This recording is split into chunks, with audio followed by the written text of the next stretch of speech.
Thank you for joining us. You're watching a career success video from Computer Coach. Computer Coach is a Tampa-based computer training center specializing in helping IT and business professionals add on the skills they need to reach their desired career goals. If you are job searching, in transition, or are looking for guidance, please feel free to reach out to us at www.computercoach.com. Now, let's get started. So it is my absolute pleasure to introduce today's speaker, Daniella Diaz. We are going to talk today about the art of networking. If you have ever heard me talk, you know that I am passionate about networking and what it can help you with in your job search and in your overall career, right? Networking is not something you just do for a job search. I had the pleasure of meeting Daniella while I was out networking, right? So as a result of that, Daniella and I have become friends, right? We're not just colleagues anymore, right? We have become friends. We have been able to work on different events together. We have really been able to support each other and help each other's careers move forward through our networking. Daniella, I am so excited to announce, is one of Tampa Bay Inno's 25 under 25, which is so awesome because I got to tell you, just the fact that she's under 25, I'm like, oh my gosh, like you're a baby. But again, not trying to age myself right now. But the fact that she was able to accomplish such an amazing designation at under 25 and realize how important networking is to her career. So I am really excited today to hear what Daniella has to tell us, to enlighten us. And with that, I'm going to turn it over to Daniella and let's get this party started. Awesome. Thank you, everybody. Thank you for Suzanne for that introduction. It is absolutely a pleasure. And I'm actually going to go ahead and answer one of the questions as I'm starting to share my screen. So of course, today we're talking about the art of networking. And somebody had asked, if you can see behind me, there's a quote that says she is an unstoppable force. So as I kind of worked into my career, and we'll talk about this, my career path into technology was not linear at all. It was not anything that I anticipated. And more importantly, it was something that I eventually networked myself into, ironically enough. So I'll throw in some anecdotes about that. But this quote is something that throughout college was something that guided me. It was something that really allowed for me to dream and aspire bigger than just what I was doing at that time or moment. And I'm really excited to talk more about kind of my journey to technology, but more importantly, how networking can impact all of you day in and day out, whether you think that the person you meet is going to impact your life or not. And Suzanne and I and Cassandra's connection kind of speaks to that. So I hope you enjoy it. Of course, we'll take Q&A at the end, and I'll just do a brief introduction to myself so that then I can give you as much time and as much value as I can over the next 45 minutes. So again, my name is Daniella Diaz. Happy New Year. Thank you for being here. It's greatly appreciated. I'm the co-founder of High Tech Connect, which started as a meetup group here in Tampa. We are now an organization that is focused on bridging connections between innovative organizations in the market and the talent that drives those organizations day in and day out. So the community at large within the tech community. My partner and I started that 3 years ago, and we've been continuing to maneuver and grow ever since. I also have the pleasure of being the co-founder of Higher Up Florida with Suzanne and Cassandra, and my partner, Zach. And really during COVID, if you've been involved with us, we started job fairs back in May of last year when COVID really hit to try to get our connections and our partners back to work by working with our partner organizations that we've known over time to go ahead and build that. During the day, I do run 2 startups, but of course, here I am. I do have a day job as well. I'm an account executive at IT Authorities. We're a local managed service provider. So we work with outsourced IT functions for startups all the way up to Fortune 500 organizations throughout the entirety of North America. I'm a proud USF alumna, so go Bulls if there's any of you on this call. I cheered while in college. I was a journalism major, and most recently I was named to the Inno Under 25 honorees for 2020. So I'm very excited to be here. I'm excited to talk to you all, and let's dive right into it. Networking is critical. And I think that it's really cliche when we hear the term, your network is your net worth. Everybody on this call has probably heard it more times than they care to.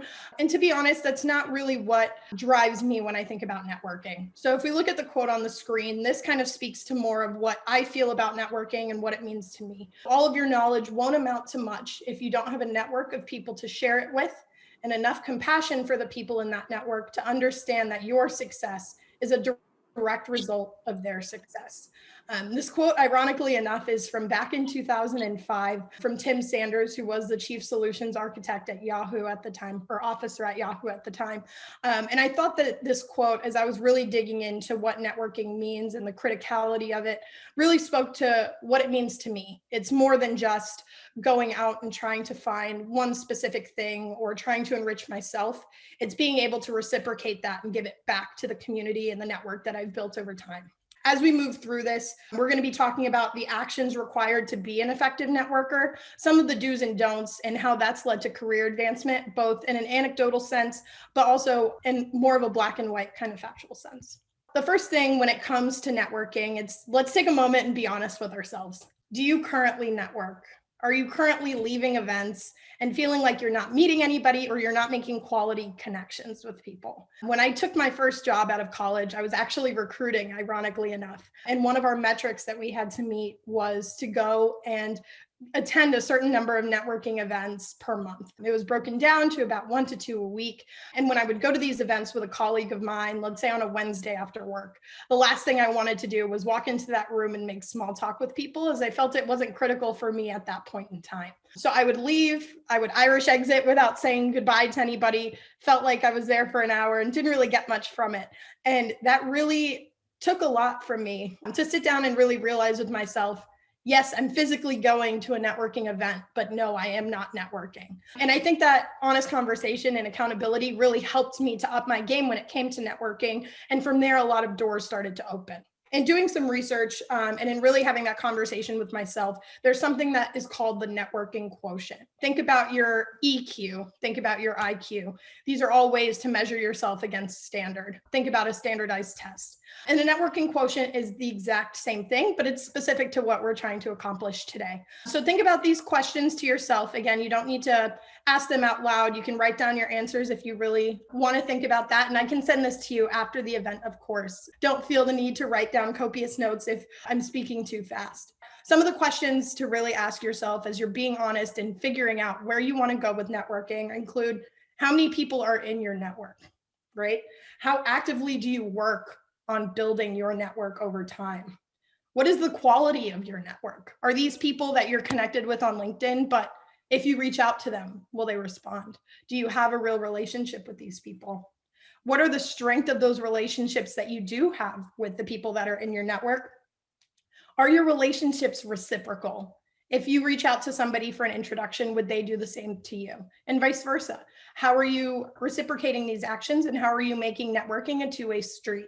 And how are you leveraging social media to build this network? Especially given the year that we've had, virtual networking and being able to build your network online has been extremely critical.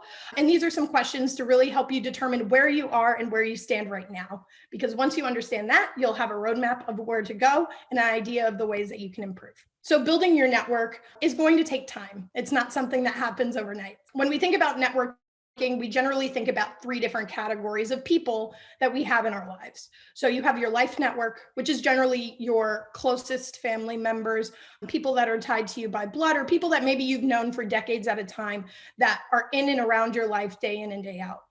We have our social network, which are our group of friends that are immediately outside that circle. Maybe you see them a few times a month. Maybe you talk to them every day over text or over video. These are the people that are closest to you.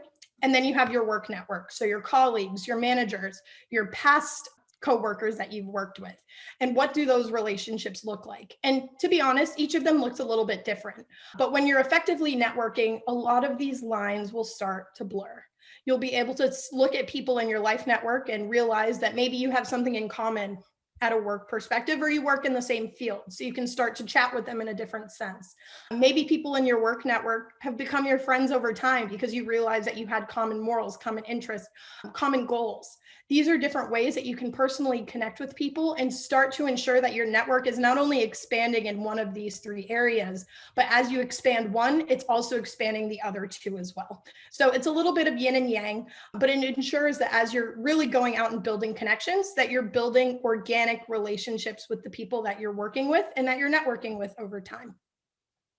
Let's talk about, as you have this conversation with yourself, you're determining where you stand from a networking perspective. You're trying to find whatever it is you're looking for. So let's talk about what you do want to gain from networking. And in order to connect really in a meaningful way, you have to determine who you're looking to connect with and why.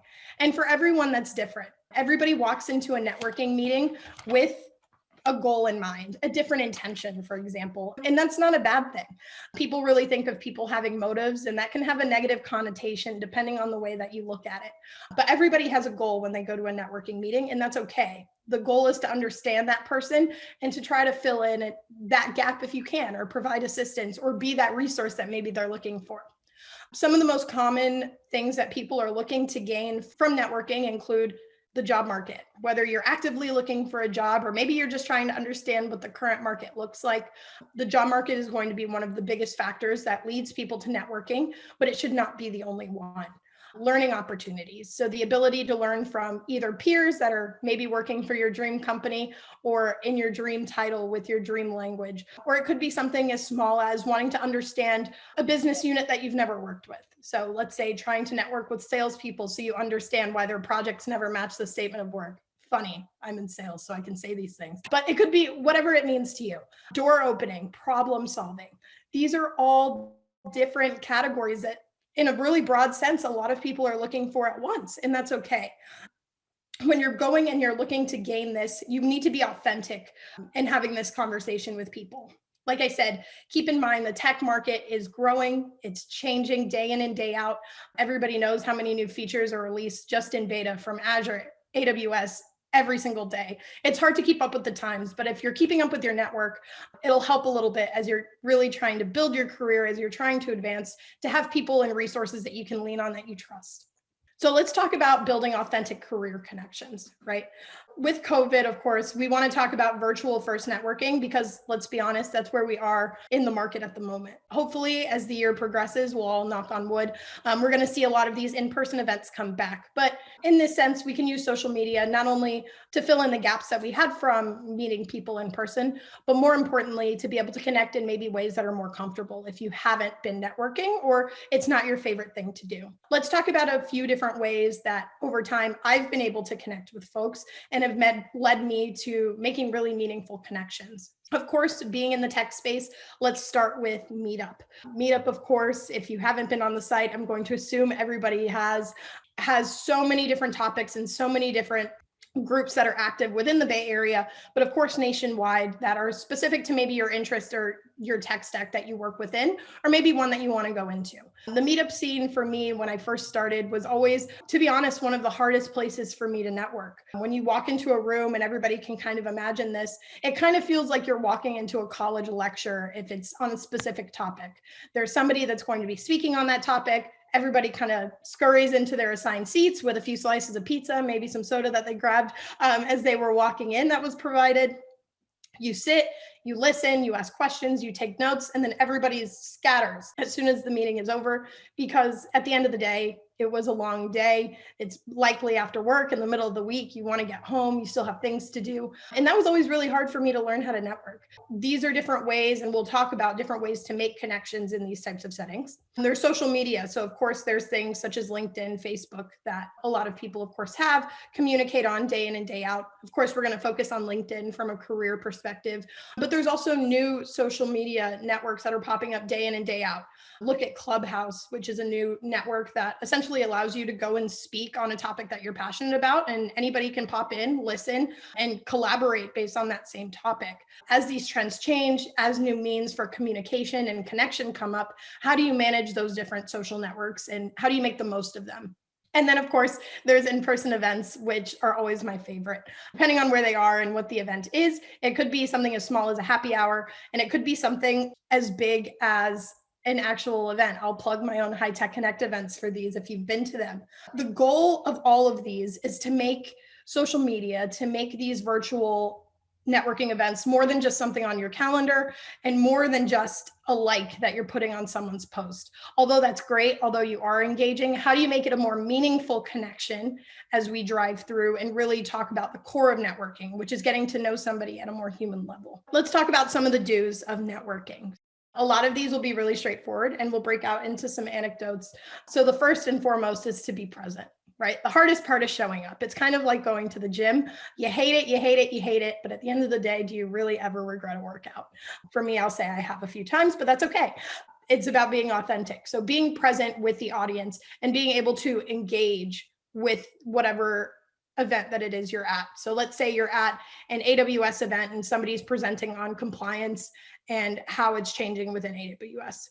Be engaged, feel free to ask questions, be able to ask your peers for best practice, or if you have a problem that you're currently working with, to ask that question and see if anybody's been through it before. Suzanne kind of alluded to this, and I'll go ahead and mention as well. We're really spoiled here in the Bay Area to be surrounded by people that are generally willing to help if you ask them. And half the time, that's the hardest part, is going and actually asking for that help or for that guidance. So feel empowered to do so. Don't feel like you need to be cowering or that you can't ask that question until you're one-on-one with somebody. Feel more than welcome to put that out there. It's absolutely a powerful thing. And the more you do it, the better you'll get at it. Feel empowered to introduce yourself to new people and build a personal connection with them. So if you see somebody that's sitting alone, or maybe somebody that's on their computer, of course, we try not to be intrusive when it comes to networking, but the name of the game is, if somebody's at a networking event, they know what they signed up for, and this isn't going to be something that's atypical for them, right? If it is, then maybe that's something that they need to have an honest conversation with themselves about, of why they came to the event and what their goals were for attaining them, right? But the most important thing is, even if it's just one person that you say, hey, can you pass me something? And then you get into conversation, or you're waiting for the speaker to start. You never know who you're speaking to on the other side of the line. But most importantly, you never know what that person could eventually bring to your network that maybe you wouldn't have if you hadn't just reached out and asked a very simple question or introduced yourself. Follow up in a timely manner. This is absolutely huge. It's always something to go and meet someone and say, oh yeah, let's follow up, let's get coffee. And then it never happens, right? Or they never respond to your LinkedIn request. They never respond to an email maybe they asked you to send. And it's a pretty crappy feeling, right? To put yourself out there and to feel like you made a connection with somebody, and for them to not follow up in a timely manner, and vice versa. So always make sure, generally for me, it's between 24 to 36 hours is a good time frame for me to be able to quickly get back to somebody, get something on the calendar, and continue to move forward. It doesn't need to be anything intense. It could be 5 minutes of a conversation. It could be 30 minutes at Starbucks with masks on, sitting outside, your preference. It could be getting on a Zoom meeting or inviting them to another event. Being able to follow up in a timely manner is always going to be something that makes you not only look polished and professional, but will set really great rapport as you start moving forward. And actively reciprocating. I touched on this towards the beginning, but networking is absolutely a two-way street. If one person is constantly reaching out and the other person isn't engaging, you're not really networking with that person. Are you engaging with them? Sure. Are they also engaging? No. Is that something that maybe they weren't interested in? Was it read wrong? Is that person just generally busy? Do they not have the time for this? You're not always going to have all of the answers to those questions, which can be kind of frustrating if you're looking, especially if you're in the job market and you're speaking to a recruiter, for example, and they're not reciprocating time, they're not following up with you. That can be really, really, really hard to go through, and that's okay. And when you have a network that's supportive and you build these relationships on a personal level, it's a lot harder for somebody to not respond. It's a lot harder for somebody to not go out of their way to help you. So as you build these personal connections, keep that in mind. So I'll give you a few examples of ways that I've done this over time. Back in 2020, of course, which I say back in as if it wasn't 3 weeks ago, there was an organization that moved to Tampa Bay that we were looking to work with because they were actively growing. They were innovators. Gartner had them as one of the top companies within their space.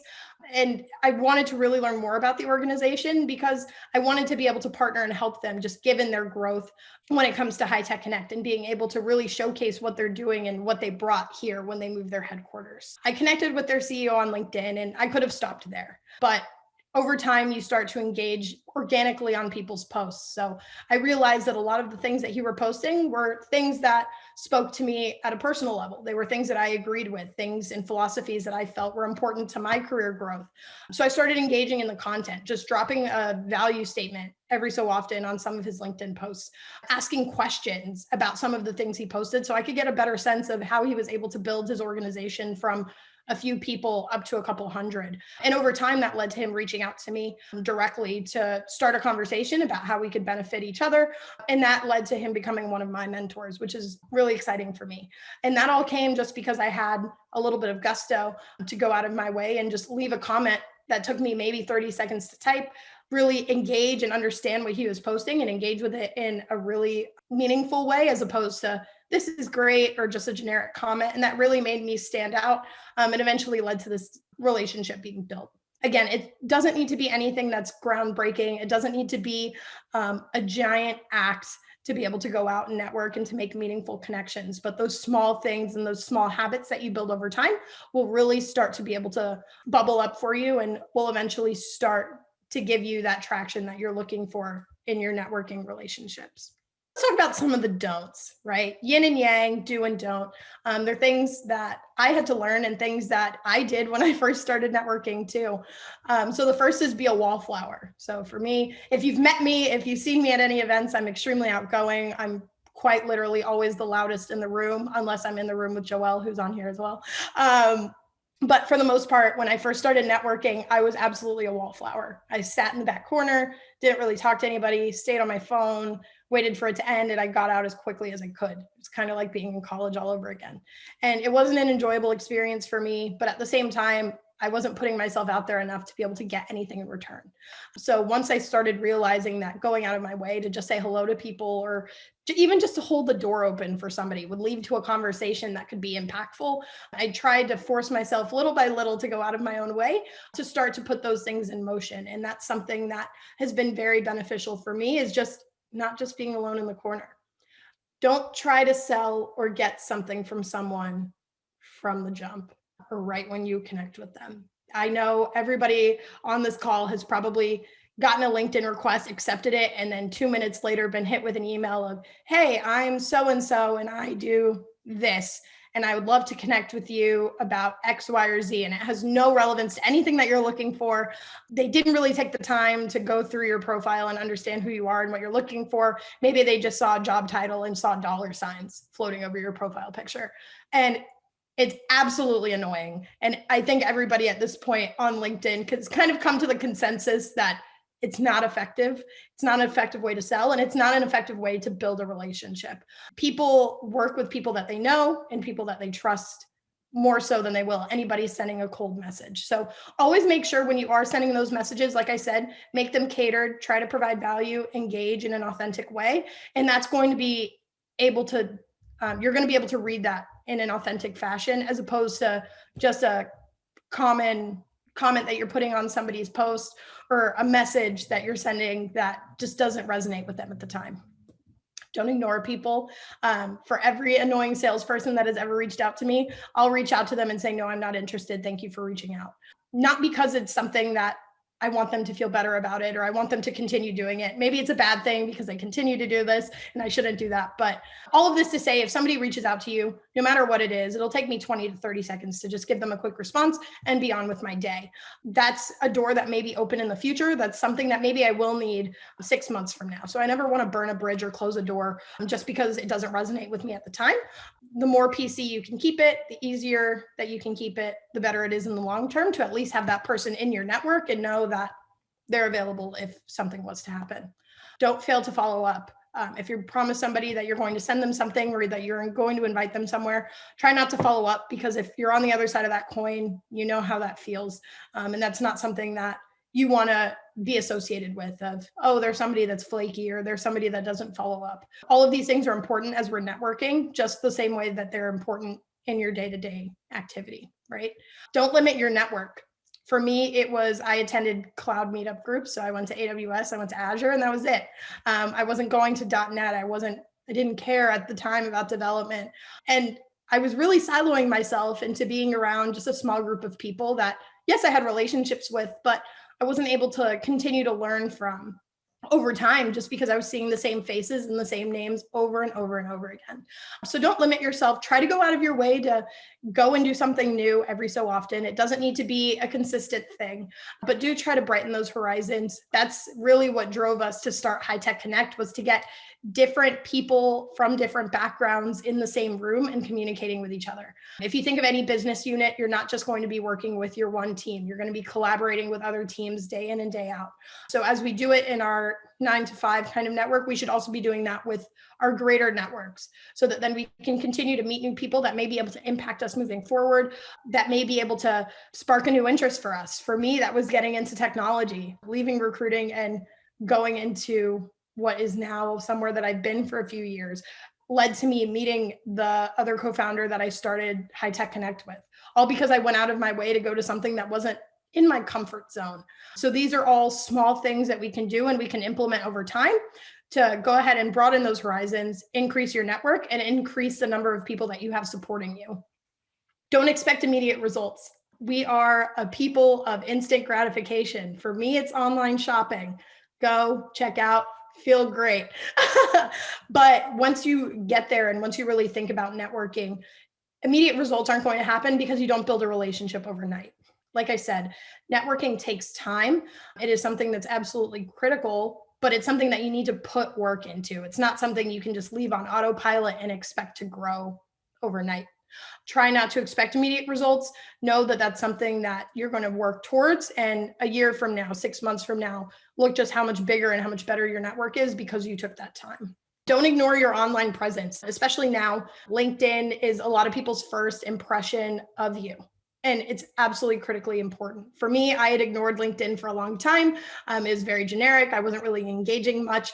And that did lead to me not feeling as though I was getting as much from the platform as I should. As I've continued to cater it, as I've continued to really engage with it, I found LinkedIn to be one of the most critical platforms for me. I'm constantly on LinkedIn as opposed to some other social media platforms that maybe my friends enjoy. But for me, that's where I get the most value for my time. I'm meeting new people, I'm understanding new people and new goals. And more importantly, I feel that my LinkedIn is a great reflection of where I currently stand in my career. So anybody can get a snapshot of who I am, what's important to me, what my values are, just looking at my profile. And don't stop trying. It's really, really easy to fall back into habit. That's why it's called a habit, right?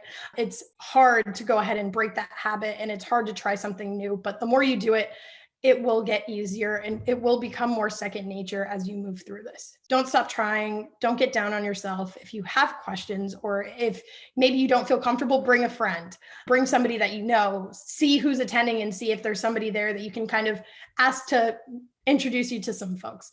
Like I said, people are always more willing to help than you think.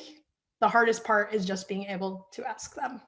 So as we dive into this, how does networking directly translate to career advancement?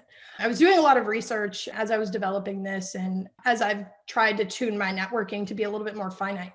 And I was reading an article from MIT's Sloan Management Review, and of course, MIT being the MIT. And this quote really stood out to me of, what really distinguishes high performers from the rest of the pack is their ability to maintain and leverage personal networks.